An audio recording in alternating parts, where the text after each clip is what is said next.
다섯째 천사가 나팔을 불매 내가 보니 하늘에서 땅에 떨어진 별 하나가 있는데 그가 무저갱의 열쇠를 받았더라.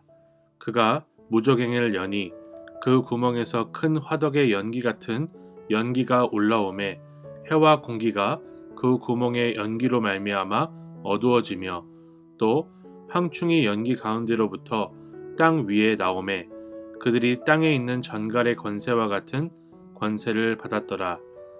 그들에게 이르시되 땅의 풀이나 푸른 것이나 각종 수목은 해하지 말고 오직 이마에 하나님의 인침을 받지 아니한 사람들만 해하라 하시더라. 그러나 그들을 죽이지는 못하게 하시고 5달 동안 괴롭게만 하게 하시는데 그 괴롭게 함은 전갈이 사람을 쏠 때에 괴롭게 함과 같더라. 그날에는 사람들이 죽기를 구하여도 죽지 못하고 죽고 싶으나 죽음이 그들을 피하리로다.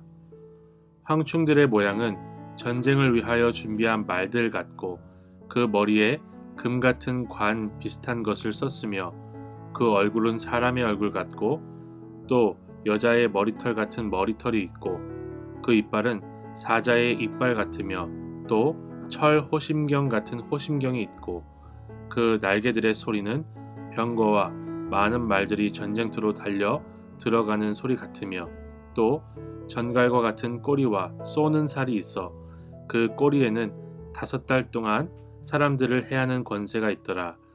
그들에게 왕이 있으니 무저갱의 사자라. 히브리어로는 그 이름이 아바돈이요 헬라어로는 그 이름이 아볼루온이더라. 저는 오늘 본문을 묵상하면서 하나님이 허락하시지 않으시면 사단 마귀가 자신의 권세로 아무 것이나 할 수 없다는 것을 발견할 수 있었습니다. 풀이나 푸른 것이나 각종 수목도 해할 수 없고요.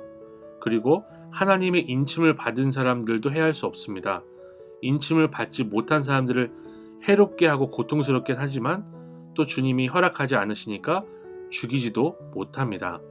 이렇게 하나님이 허락하시지 않으면 사탄도 자기 마음대로 할 수 없다는 것을 하나님의 주권과 그 능력을 분명하게 이 심판을 통해서 보여주시는 것입니다.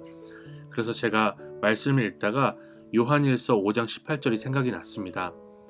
하나님께로부터 나신 자가 그를 지키심에 악한 자가 그를 만지지도 못하니라. 하나님이 그 이마에 인을 치게 하신 사람들은 사탄이 만지지도 못하게 하신다는 거죠. 그래서 앞서 7교회에게 말씀하시면서 사탄의 권자 그리고 사탄의 회가 있는 그 교회에게 안심하라고 말씀하시는 겁니다. 왜냐하면 하나님이 허락하지 않으시면 하나님의 교회를 그들이 절대로 해할 수 없다는 것을 우리에게 분명하게 보여주시기 때문이죠. 또 심판의 말씀을 묵상하면서 사실은 이 심판이 하나님의 구원을 받지 못한 사람들의 철저한 민낯을 보여준다는 생각이 들었습니다. 죽지 못하고 죽고 싶으나 죽음이 그들을 피하는 그런 모습은 사실 주님이 없는 사람들에게 너무나 당연한 모습이라고 할 수 있기 때문이죠. 죽지 못해서 사는 것, 그저 생존이 목표가 되는 것이 주님 없는 삶의 전형적인 모습이고 민낯입니다. 우리 주님은 바로 그것을 5번째 나팔이 불려졌을 때에 철저하게 까서 보여주시는 거예요. 그러므로 저는 이 말씀을 묵상하면서 이 땅에서 죽지 못해 사는 것이 아니라 예수의 이름을 위해서 죽을 수 있는 것이 가장 큰 행복이며 기쁨이라는 것을 다시 한번 생각해 볼 수 있었습니다. 그것으로 위로를 삼을 수 있었습니다. 죽지 못해 사는 인생이 아니라 주를 위해 죽을 수도 있고 살 수 있는 그런 인생으로 오늘 하루를 살아갈 수 있기를 간절히 소망합니다. 하나님 아버지께서 허락하시지 않으시면 사탄 마귀가 자기의 권세로 아주 무서운 그 권세로 마음대로 하지 못하는 것을 분명하게 보여주시니 감사드립니다. 우리가 사탄의 권저가 있는 곳에 있어도 우리가 사탄의 회로부터 위협을 받아도 우리를 다만 악에서 구하시는 주님을 믿게 하여 주옵소서. 이 땅에서 우리가 살아있는 것에 생존의 목표를 두지 말게 하시고 주님을 위해 죽기까지 충성하는 백성으로 오늘 하루를 살아내게 하옵소서. 예수님의 이름으로 기도드립니다. 아멘.